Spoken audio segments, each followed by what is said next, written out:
Yang pertama niat dulu, niat untuk merubah mindset, merubah nasib. Adik saya bilang, Om, kenapa saya jualan ayam? Karena ayam itu nggak akan pernah hilang. Kalau Om buka soto atau ayam chicken atau chicken katsu, mereka lidah masyarakat akan bosen. Tapi kalau ayam, mereka mau ganti menu apapun tetap mintanya ayam ke kita. Kecuali kalau Om buka geprek atau apa, kadang geprek itu ada nilai bosennya. Tapi kalau Om nyaplek ayamnya, pasti mereka berinovasi. Lah ambilnya tetap ke kita, Om mau bikin apapun pasti ambilnya ke kita. Makanya saya juga, oh iya, ini kayaknya pilihan yang tepat. Dan kayaknya ayam akan tetap bisa survive, Pak. Kecuali kita buka resto itu akan ada titik bosen. Akan segera terbit buku 100 Rektor PTN dan PTS Inspirasi Indonesia. Harga Rp250.000 per eksemplar. Dengan sambutan Dirjen Pendidikan Tinggi dan Ketua Umum Aptisi. Berisi pengalaman dan mimpi para rektor PTN dan PTS yang memberi inspirasi dalam memajukan perguruan tinggi untuk menyumbangkan sumber daya manusia yang siap menyongsong Indonesia Emas 2045. Untuk informasi dan pemesanan, dapat menghubungi nomor yang ada pada video.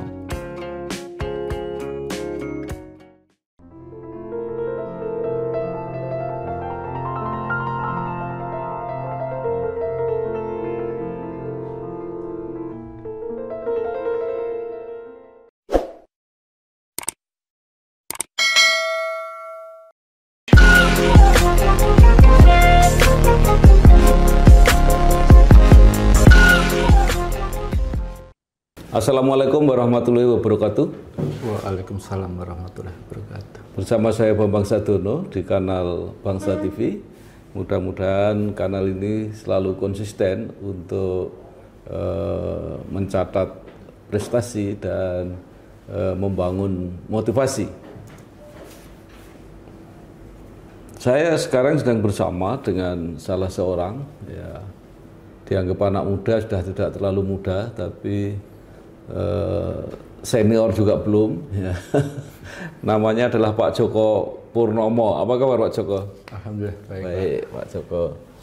Nah, sebagai informasi awal bahwa Pak Joko atau Mas Joko ini adalah pemuda dulunya ketika masih muda, berasal dari Boyolali, kemudian merantau ke Semarang. Nanti biar cerita, pernah bersama-sama dengan saya berjuang di bidang politik. Nah, kemudian selepas itu merantau, yang saya tahu di Singapura, jadi pelaut. Nanti biar dijelaskan sendiri perjalanannya. Nah, kemudian setelah itu pulang, mungkin juga sejak ketika masih di perantauan itu sudah mulai memulai bisnis, membuka warung soto Boyolali, ya, di daerah Koja. Tapi situasi memang berubah, ya, terutama ada pandemi COVID, ada macam-macam, jadi mungkin bisnis kuliner tidak begitu bagus perkembangannya. Nah, kemudian banting setir merintis lagi dari awal, menjadi supplier untuk kuliner, terutama daging bebek dan daging ayam di daerah Karawang, ya Pak Joko, di Jawa Barat. Dan sekarang berhasil, ya, sehari sudah bisa mensuplai 1 sampai 1,5 ton daging bebek dan daging ayam.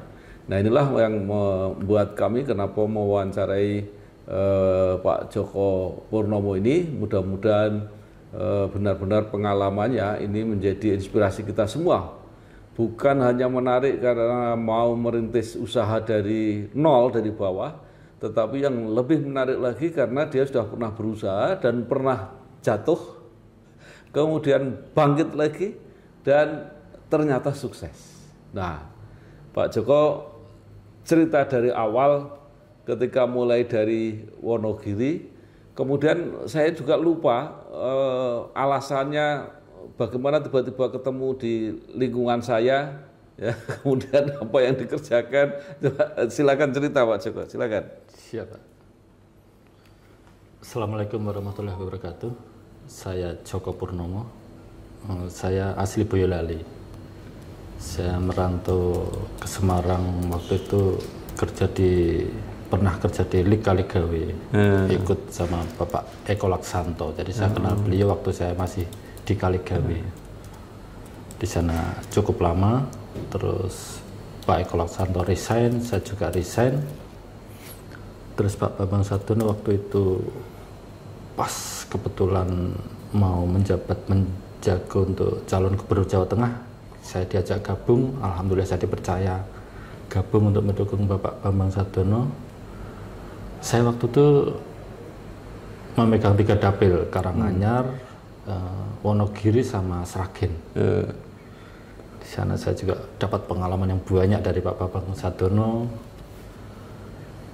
Alhamdulillah berjalannya waktu, saya terus pas berbarengan mau pengumuman itu saya dapat panggilan ke Singapura. Di satu juga saya dalam posisi sulit. Di satu sisi saya harus mengawal Pak Bambang sampai pelantikan gubernur. Di satu sisi dari Singapura udah pasti panggilan pasti. Waktu itu saya juga sempat konsultasi. Udah dengan berbagai pertimbangan akan saya putuskan ke Singapura. Mohon maaf seperti itu, teman-teman. Terus berjalan waktu di Singapura, alhamdulillah bisa 9 tahun di sana. Terus karena saya rasa istri saya buka usaha kuliner udah jalan, saya memutuskan berhenti karena di kapal itu walaupun gajinya banyak, tapi saya jauh dari keluarga.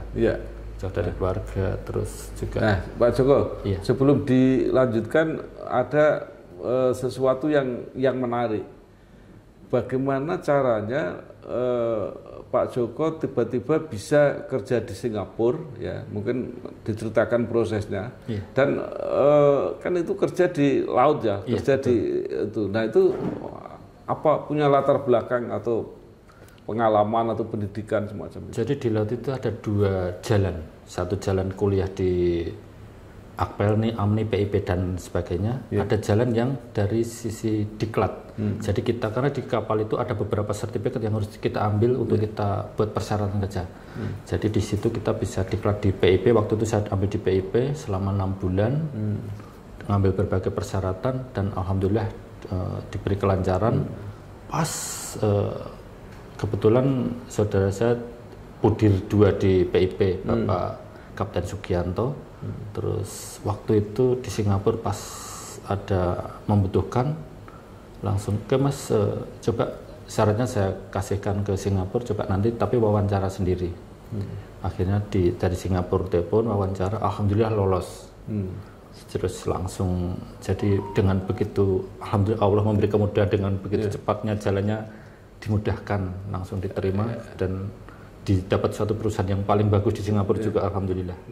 Nah itu pertanyaannya apa pekerjaannya dan bagaimana berkomunikasinya? Apakah pakai bahasa Inggris atau pakai bahasa Melayu atau seperti apa Pak Joko? Iya, kalau di sana otomatis harus menguasai bahasa Inggris, Pak. Walaupun lingkungan kerjanya teman-teman dari Indonesia banyak, tapi untuk bosnya ke bahasa Inggris. Terus kita juga melayani kapal yang, jadi kapal kita kan kapal bunker bass. Bunker bass itu kayak pom bensin berjalan. Jadi kapal dari Amerika mau ke Australia itu pasti transit di Singapura untuk isi bahan bakar. Itu jadi kita ngisi ke situ. Jadi kita komunikasinya ke mereka pakai bahasa Inggris juga. Dan alhamdulillah lancar. Dan saya itu alhamdulillah di Singapura itu paling cepat naik posisi. Nah, sebelumnya bagaimana caranya belajar bahasa Inggris? Ya, alhamdulillah bisa sedikit. Kursus atau sambil berjalan sambil kursus, sambil ambil diklat sambil kursus juga. Jadi pekerjaannya sudah dilukiskan semacam itu, cepat naik tingkat. Kalau dari sisi penghasilan, jadi kira-kira bisa nggak digambarkan gitu kalau kerja di situ, misalnya awalnya berapa sampai akhirnya seperti apa? Kalau di Singapura itu kita gajinya dolar Singapura. Jadi kalau yang rating itu yang paling bawah itu gajinya $750. Itu kira-kira 7,5 juta. 7 juta. Iya, waktu itu dolar masih 10.000. Iya. Terus bisa paling atas sampai kapten itu bisa sampai $7.000, bisa 70 juta itu. Dan alhamdulillah saya belum ada 1 tahun udah naik jabatan jadi bosun waktu itu. Pada teman-teman lain itu membutuhkan waktu yang 5 tahun, 6 tahun untuk naik jabatan. Alhamdulillah saya cepat sekali. Nah, kenapa? Saya selalu berprinsip bahwa kerja dimanapun itu saya anggap milik saya sendiri. Jadi saya nggak harus disuruh, nggak harus tanya-tanya. Pokoknya saya akan perhatikan, oh kerjaan ini apa. Jadi sebelum disuruh saya udah tahu. Jadi atasan saya bangun tidur gitu, oh kok kerjanya udah dikerjain, karena saya tahu, saya amati, oh kerjaan ini. Jadi saya nggak usah disuruh. Terus kerjaan-kerjaan lain kan udah bisa dilihat, kerjaan kapal kan itu. Jadi saya perhatikan, oh kelompok sebelah ini kerjanya. Jadi sebelum disuruh saya udah kerja. Jadi kerjaannya apa sebenarnya yang dilakukan itu? Jadi karena kita kapal tanker, bongkar muat minyak, terus perawatan kapal juga. Jadi untuk pengecatan, terus kapal harus dalam kondisi bagus dan bersih. Ya. Artinya bongkar minyak itu untuk apa?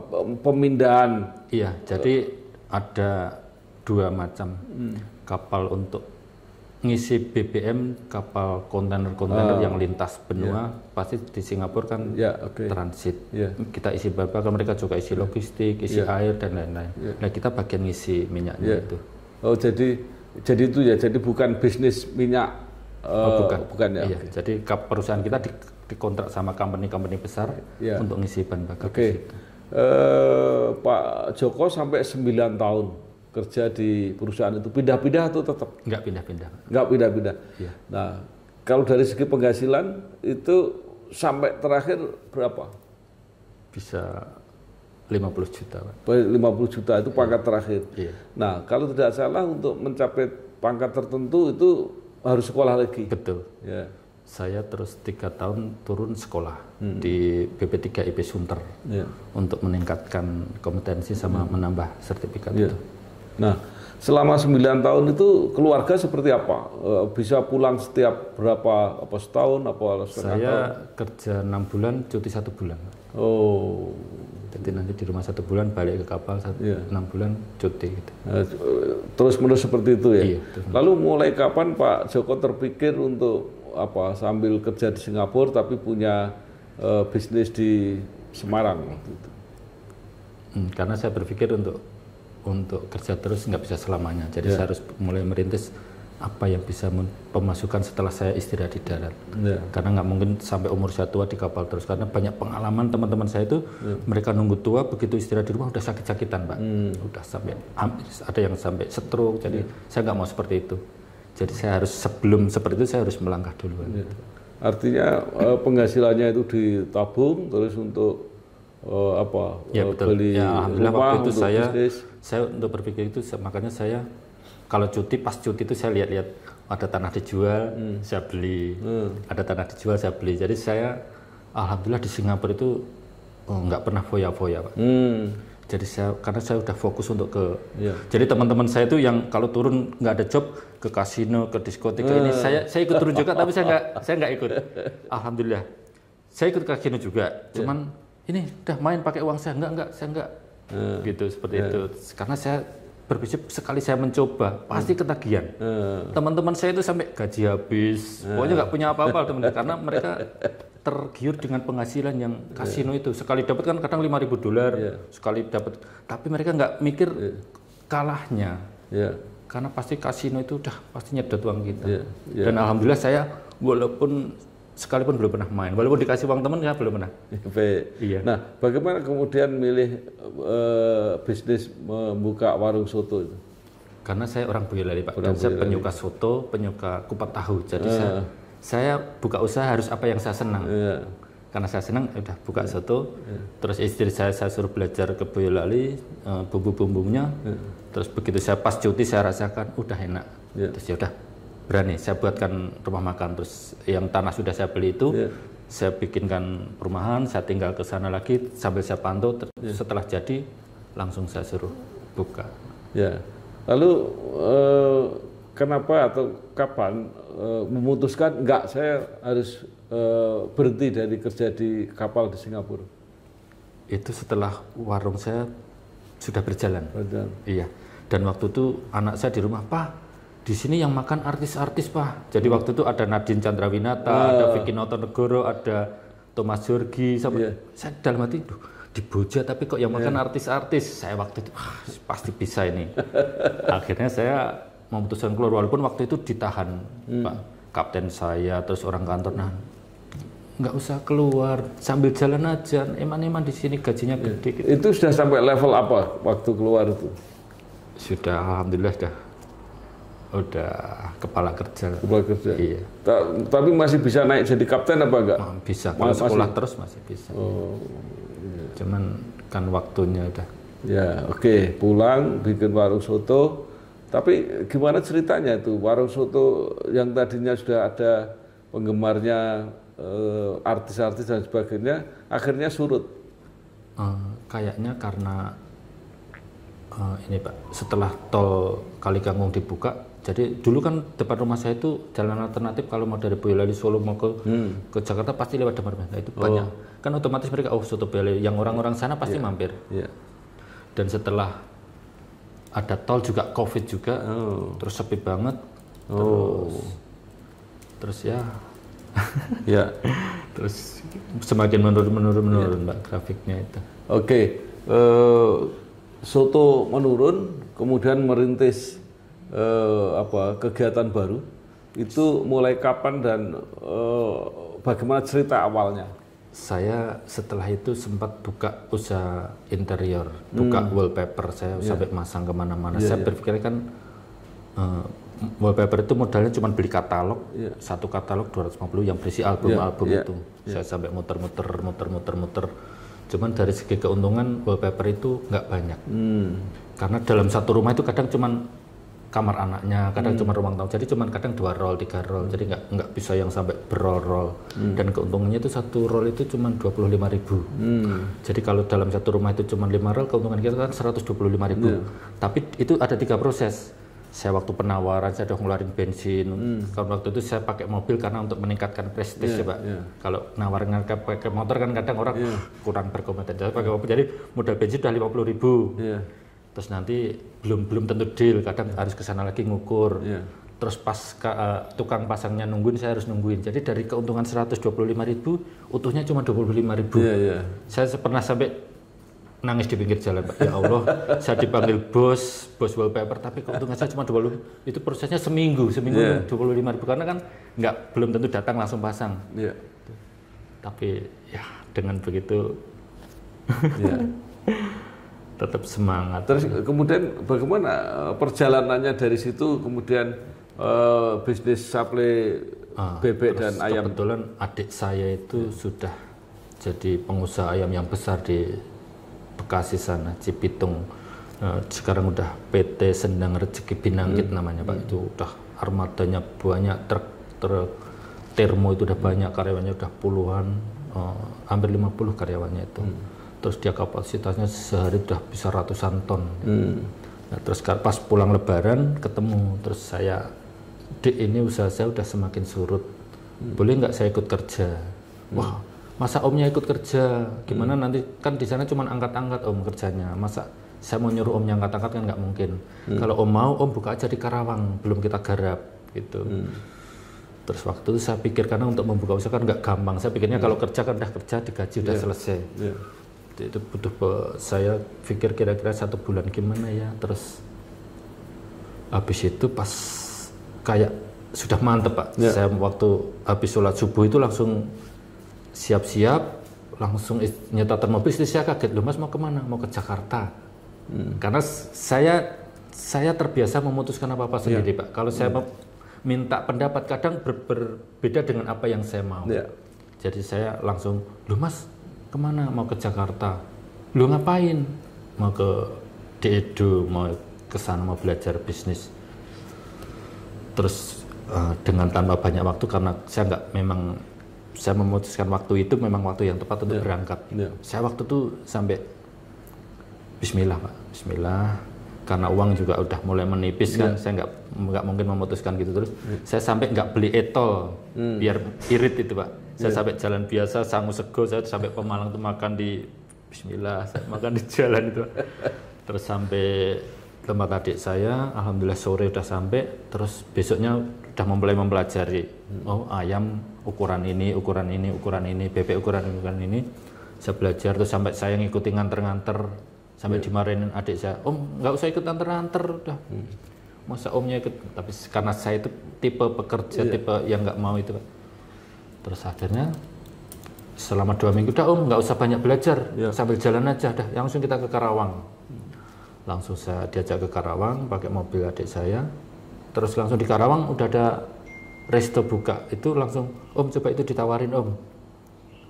Waktu itu saya belum bawa ayam, memang planningnya kan baru sebatas menawarkan. Terus saya turun dari mobil menawarkan, Pak maaf mau menawarkan ayam. Oh ya, mana contoh ayamnya? Ayam apa Pak? Ayam frozen. Oh oke, coba saya belum pernah pakai frozen, coba besok saya lihat.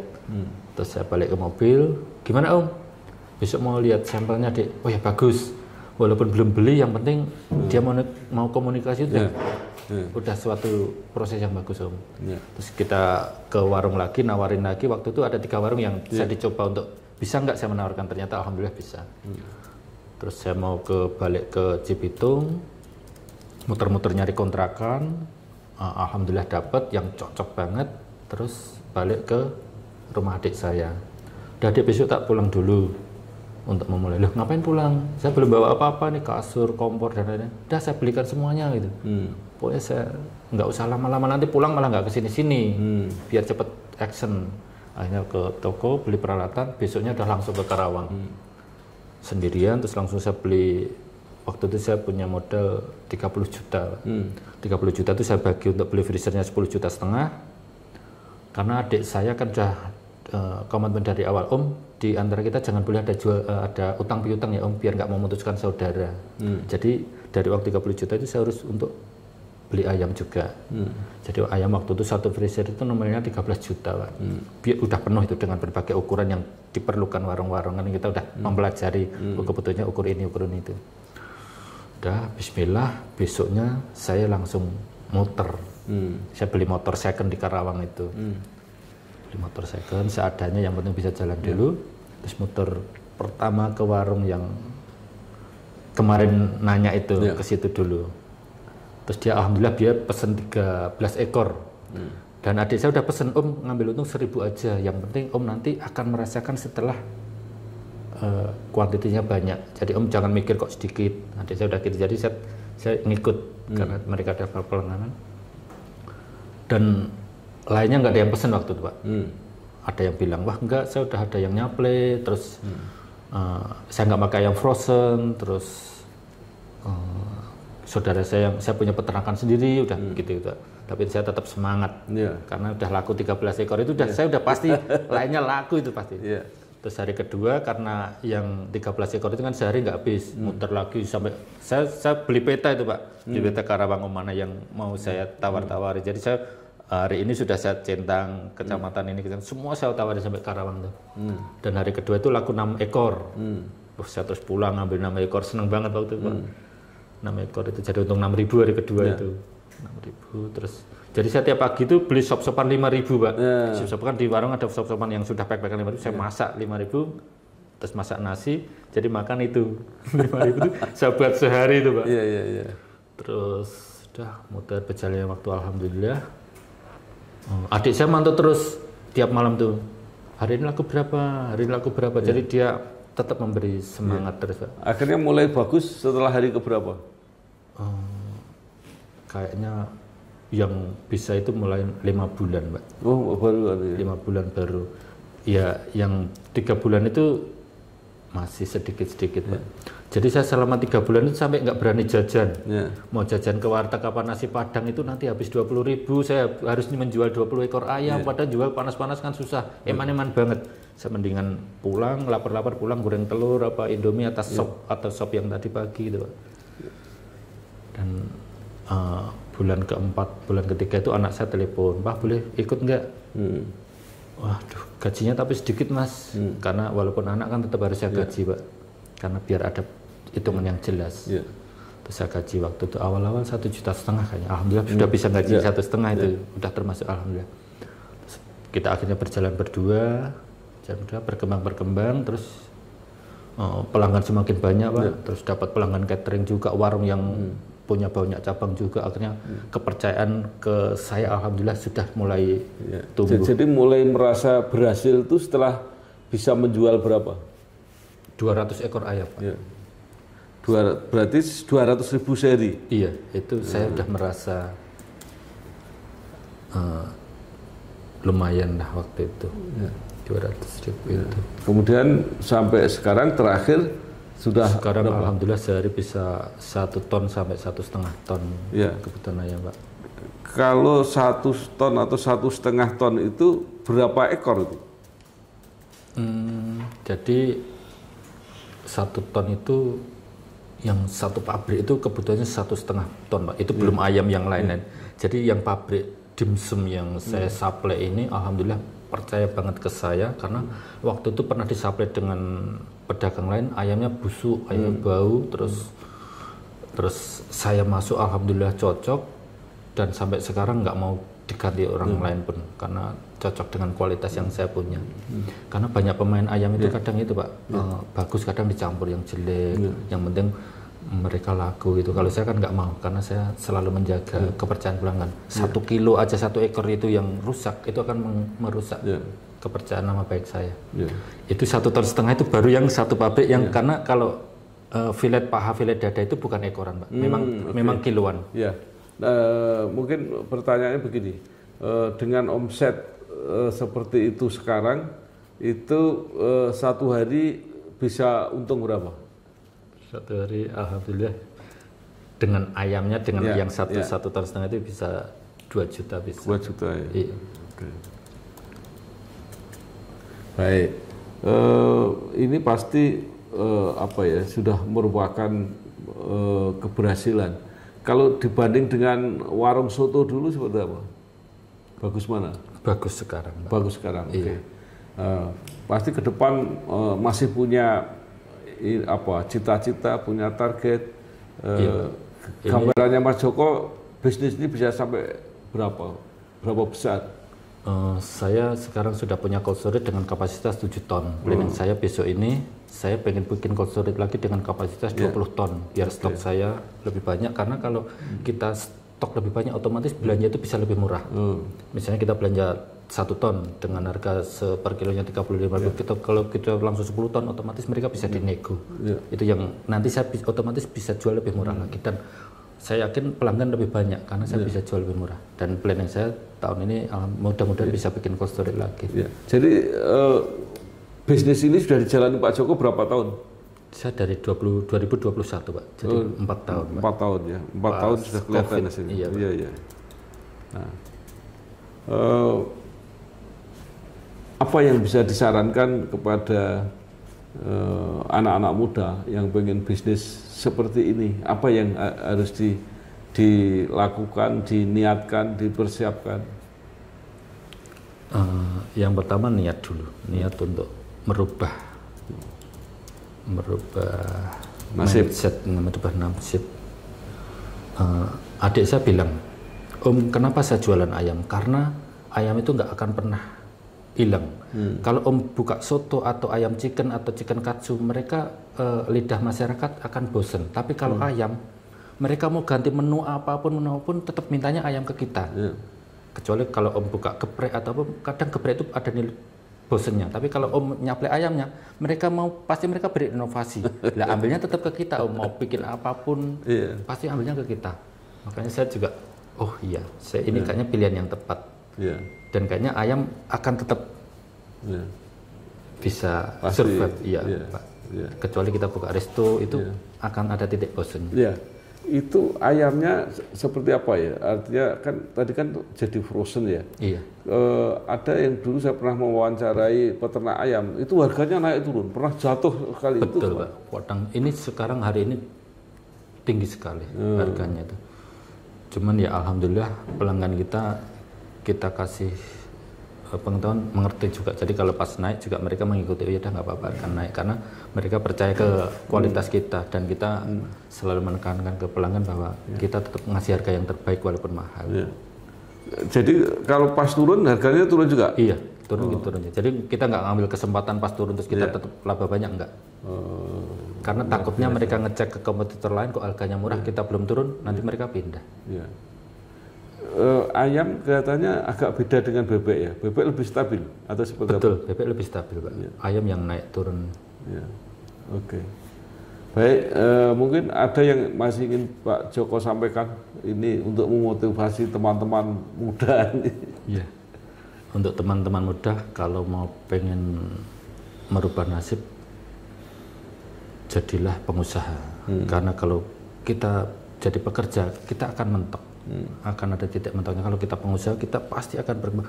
Untuk saya udah punya planning nanti buka di Bandung. Saya akan lihat kota-kota besar yang saya udah punya planning. Setelah ini di Karawang saya bisa itu, nanti saya akan ekspansi ke kota-kota besar. Oke. Jadi yang penting punya mimpi, mau susah. Betul, harus mau susah. Dan harus mau susah. Kemudian semangat terus. Betul. Dan kalau bisa jangan merokok. Wah. Karena merokok. Apa hubungannya? Daripada merokok, kan saya mendingan kalau nggak merokok saya akan WA menawarkan. Kan sekarang media sosial. Daripada merokok kan mendingan dipakai buat yang lebih. Oh, jadi kalau merokok mengurangi waktu. Mengurangi waktu, Pak. Dan pemborosan juga, Pak. Menarik. Baik, terima kasih sekali Pak Djoko Purnomo, inspirasi mengenai perjalanan dan perjuangannya. Mudah-mudahan sukses terus. Amin. Terima kasih. Wassalamualaikum warahmatullahi wabarakatuh. Oke. Akan segera terbit buku 100 Rektor PTN dan PTS Inspirasi Indonesia. Harga Rp250.000 per eksemplar. Dengan sambutan Dirjen Pendidikan Tinggi dan Ketua Umum APTISI. Berisi pengalaman dan mimpi para rektor PTN dan PTS yang memberi inspirasi dalam memajukan perguruan tinggi untuk menyumbangkan sumber daya manusia yang siap menyongsong Indonesia Emas 2045. Untuk informasi dan pemesanan, dapat menghubungi nomor yang ada pada video.